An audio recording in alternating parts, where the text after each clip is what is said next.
Hey, you watching the Onyx White Show. And what we're about to get into right now for this specific topic, I want to talk something about these courtrooms, these corrupt courtrooms. I want to talk about these prisons, these corrupt prison officials and correctional officers. Something I have personal experience in because I've done time and everybody I know done time, basically the people I grow up with. And I also want to talk, as always, to the youth on what to expect. So first off, Robert Brooks. For y'all that's not up to date on this, it's basically, to wrap it up quick, it's a guy that was in prison, a black man that was in prison. He was handcuffed by correctional officers and beaten by correctional officers, and I believe the nurse also took part in this. Once again, I don't know if they filed charges, most likely not by yet, because they tend to never press charges for, they never press charges, basically, for those that's working in these jails, cops, and that's the opposite of black. So, Robert was beat. I guess he was seeking medical assistance, and he was beat to death, murdered. So, this is the crazy part to me. When it comes down to charging officers, it's so slow. If you ever seen it, charge an officer is so slow. It's so slow. But when it's a black person or someone of my color, right, or a minority, guess what? The charges come really quick. The indictment, the grand jury, they come really quick. And for those that still think that America is fair, it's not. Systemically, we're messed up. I'm not going to compare America to back in the 30s and the 20s and previous before then, but when we have the majority of the courtroom white, and we have majority of the grand jury white and the majority of the jury, even your jury pool when you're on trial, they're all white. So what do you think? What do you think that they're going to have our best interests? So this goes to show you how racist, blatantly racist all courtrooms are in America. All of them, from the little ones to the big ones. Why is it so slow to charge officers? Officers can kill someone on camera and they'll be out on bail. I sat 7.5 years awaiting trial, which means I didn't have a trial. I didn't even know how much time they wasn't even bringing me to court. I was 16 years old, and from 16 to 23, 24, I was just in jail. See how slow justice moves, right? For when you're locked up. But the charges came quick. For everybody else, every other black man, the charges, they'll charge you real quick. And they'll have you fight. There was no bail for me. There'll be no bail for everybody else. But guess what? When an officer or a correctional officer or someone of the law, the charges are going to come very slow. And then not only that, once they charge, they're going to have a bail. So when I first heard about this Robert Brooks case, and just like a lot of these other cases, George Floyd and every other big case you want to name, I'm not surprised one bit, because the reason being is it happens all the time. When I was incarcerated, the fact that an officer beat you in cuffs, that was a regular thing. It's not abnormal. Anyone that has done any time in a medium prison or a maximum prison, right, or even just awaiting trial, you have seen an inmate or a convict get beaten while they was in cuffs. So we talk about body cameras for officers outside, police officers that patrol the streets. How come there's no body cameras for security for the correctional officers in the prisons? How come sometimes when things happen to go to court, cameras aren't found, footages aren't found? We go through, and you want to know why? And I'm going to tell you why this is able to happen in prison. Because there's no advocates. On the streets, people can just pull out their cell phone and start recording and upload it to the internet. But guess what? In prison, nowadays we're starting to see prisoners with little phones and record different things. But for the most part, prisoners aren't walking around with phones all throughout the country. So they're able to do stuff and beat you and have no complaints. There's no one, because this is how it works for the people that don't know, right? So an issue can happen in prison, and the only remedy is to grieve it. So you gotta fill out a grievance form. And basically the grievance form then goes to another officer. And if you don't know, all the officers are friends. All the correctional officers are friends. They're either mates with another correctional officers. Usually correctional officers marry other correctional officers or friends with them. Just like a lot of co-workers So when you put in the grievance, right, it only goes to another officer that's friends with the officer that did it to you. So the fact that they're beating people in handcuffs, killing black people, it hasn't stopped. It really hasn't stopped, and they want peace. They say, oh, let's handle this in a diplomatic way, a peaceful way. How can you keep handling things in a diplomatic way when it's your cousin, your brother, your sister that's in these situations that's getting their head kicked in? Literally, I've literally seen this, and it's very typical. So I'm so numb to a lot of the stuff that happens when it comes to in prison. If people really wanted to make a difference, I'm going to tell you how to make a difference. One, hands down, all correctional officers, from the captains, superintendents, to the correctional officers, to the regular staff within the facility, they should all have body cameras on them at all times, especially when engaging in some type of forceful activity with someone locked up. All right? They abused the pepper spray. They abused the mace. They abused the time that we're locked in. When COVID happened, right? I'm going to give you an example of something. When COVID happened, we was locked in our cells for 23 and a half hours. 23 and a half hours. And we was out for 30 minutes of every day. And I did that for like a year, right? So that means 30 minutes outside of your cell. And mind you, when you're in a cell, most people have cell mates. So you're really by yourself. And I had both. I was a single cell, and I also had cellmates during COVID. But that's not the big point. The big point that I'm getting at is, so we're only allowed 30 minutes out of our cell, right? Then, guess what? There's only 5 phones on the unit, or 6. We'll say 6 phones on the unit. 6 phones. 1, 2, 3, 4, 5, 6. 6 phones on the unit. And there's about, let's say, 8 showers. So if you have 6 phones, right?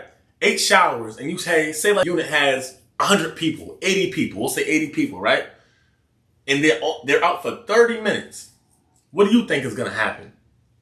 If all these prisoners are in their cells for they're in their cells for 23 and a half hours, and they're only let out for 30 minutes, and there's only 6 phones, 8 showers, don't you think there's a boiling pot for something to explode? Because now this guy didn't talk to his mother in 3 months. He haven't talked to his wife in a month. He haven't talked to his girl in a week. He haven't talked to his daughter in 3 weeks. So now the tension becomes inmate, convict versus convict. So now you're looking at the next guy. You might have to punk him to get on the phone, or he might have to punk you to get in the shower or whatever. And it's creating, basically they create these toxic things.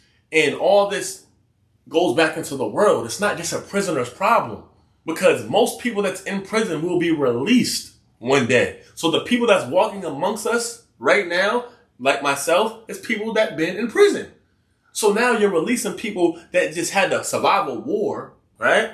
Survive a war because of a toxic situation that you created. So the whole environment of prison and reform is all messed up. Prison is like 20 years behind from the actual world, or 30 years behind from the actual world. So technically, we still in the 90s. We still in the 90s. It might even be the 80s or the 70s in some prisons. And it really does hurt me thinking about that circumstances about Robert Brooks and the many other men and women that has been beaten cuffs, and it's been just swept under the rug. It's not abnormal. I thank God I was able to come out with no scratches. I did 12 and a half years. I had no scratches, not a scrape. I never PC'd. I never ducked. Nobody's ever hurt me or anything. All praise to the Most High. But that's not the case for everyone. A lot of times, the abuse is coming from the correctional officers. So what is the resolution? What is the solution? The top resolution for someone in prison, if they can't get out of prison, is to get money, is to sue the prison.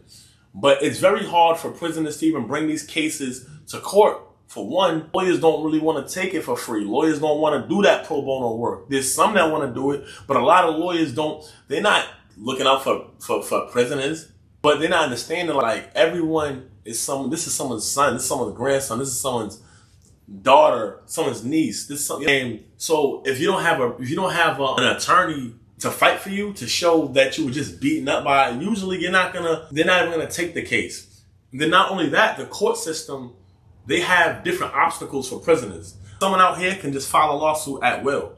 In prison, they have certain fees, different policies they want you to do. They basically make it very hard for a prisoner to even bring their case to court to expose what's being done in there. So it's a world where you can just, if you are someone that likes to abuse people, basically be a correctional officer because you'll get away with it. If you're sadistic and you're twisted, then go be a correctional officer.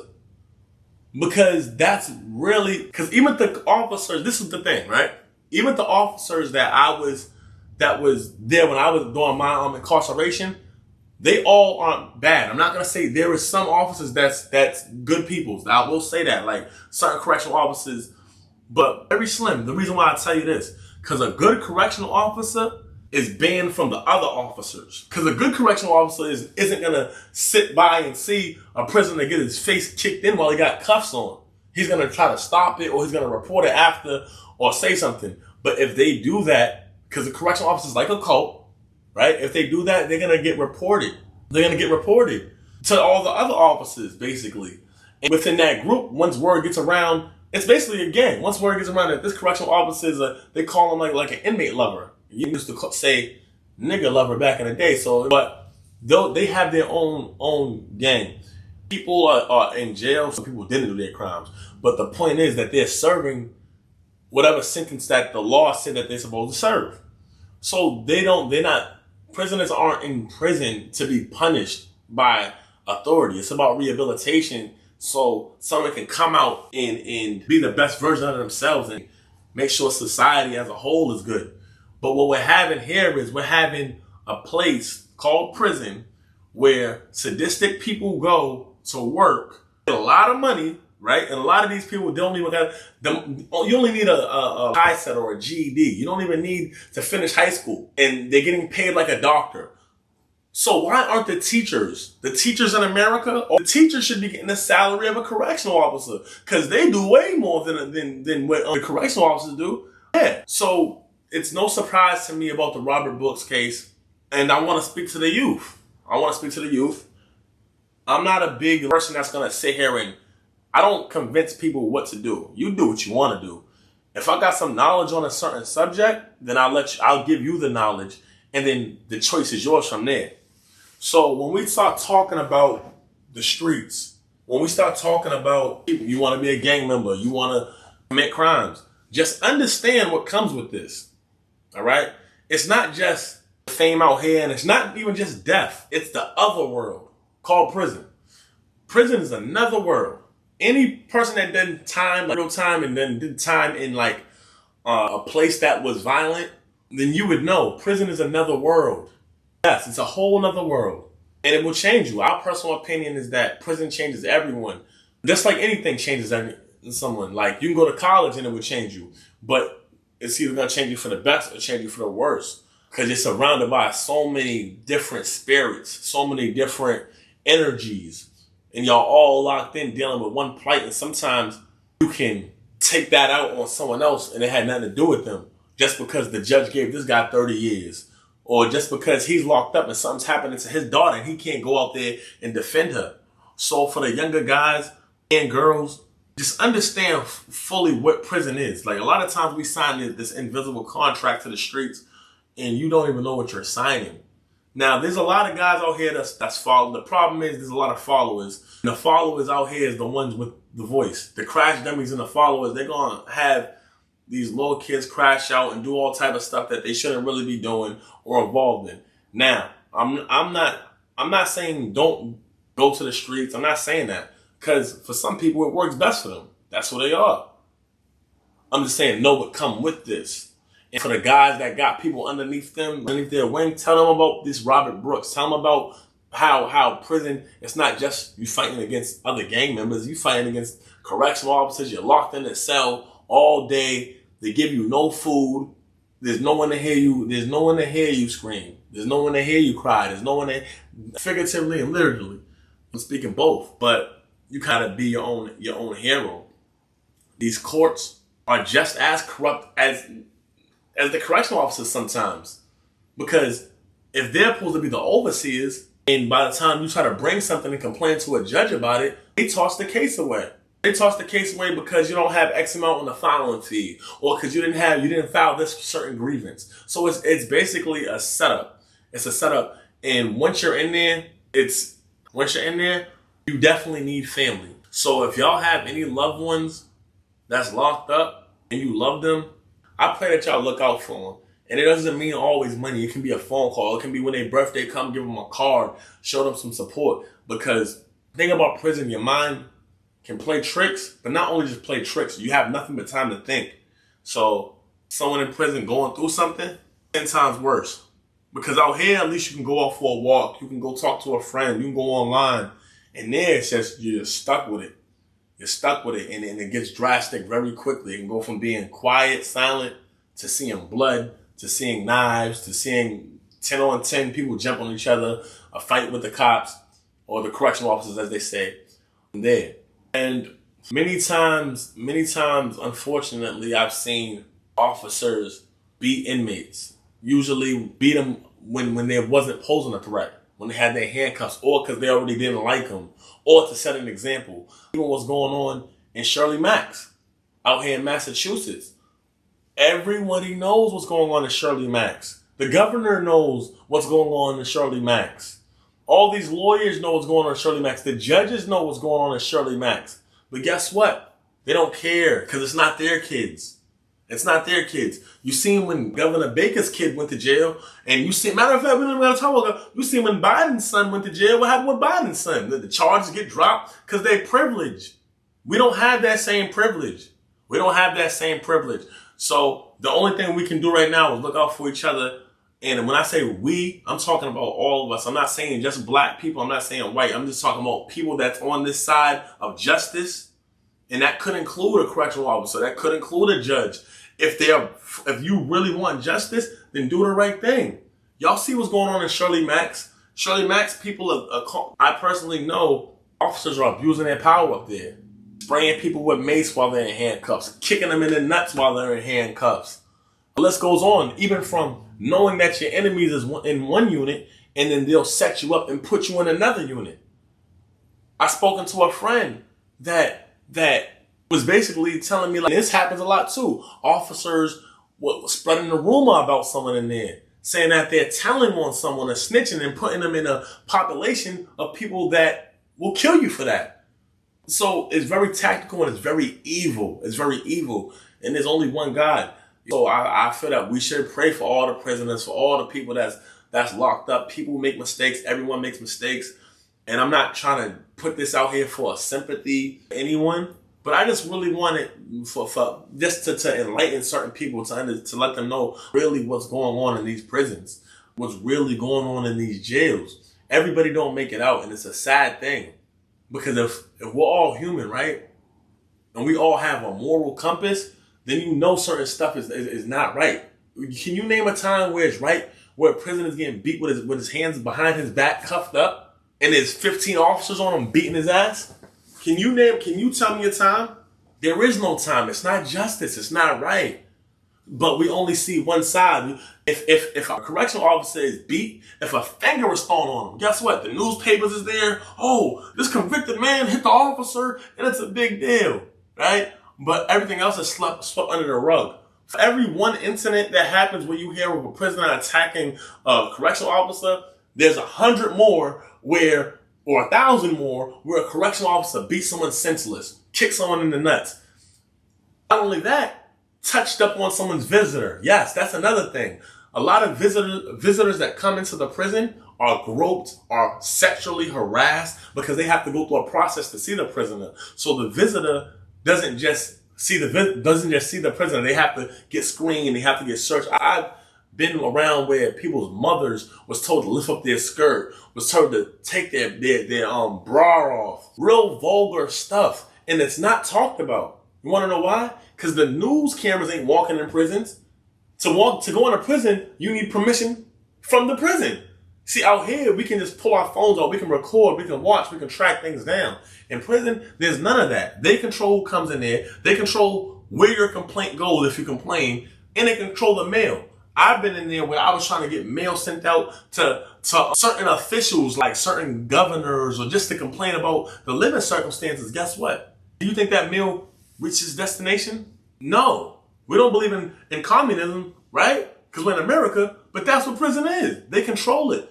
You think everybody complains about China in America? Oh, they control this and they control that, and they complain about all these other third world countries. Well, how about the fourth world country in your own country called the prison? It's not right. The education is poor, but this is why I have to shed light on this for some of the guys that's on their way to prison, to let y'all know, like, it's a whole other world. Like what you think you want today doesn't mean you want that tomorrow. And you already know they don't sentence us here. They over sentence black people. They've been doing it ever since court was in existence. But that's a coincidence. Black people just happen to be the most, given the most time, the most convicted.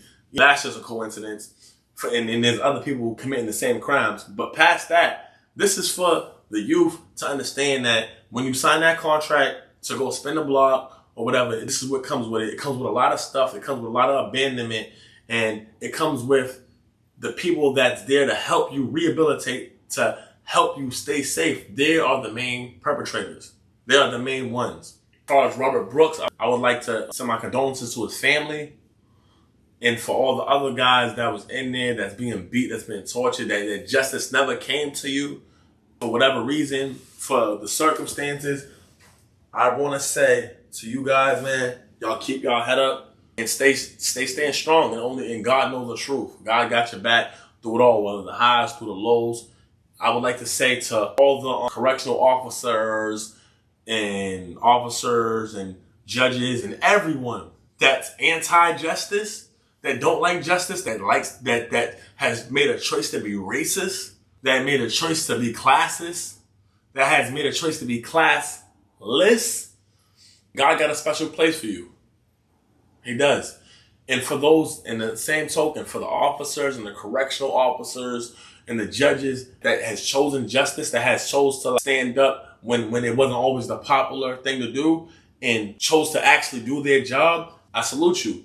And everyone chooses a side on earth. All I'm saying is that make sure we treat each other like humans regardless. There is no this side and that side. We all humans. So that's what I just want to say on this segment. And it's something that just really my heart when I heard about the Robert Brooks case, and when I just see what's going on out here, how I know that there's a lot of 14-year-olds, 13-year-olds, 12-year-olds that's probably going to end up in prison one day, and they don't even know what's in store for them. So it's a mixed emotions. So I'm sorry if I'm a little bit all over the place and with different topics, but I feel they all connect. If there's anything that you can take out of this and use to your own good, use it. Anything not, trash it. But once again, it's been a pleasure. This is the Onyx White Show.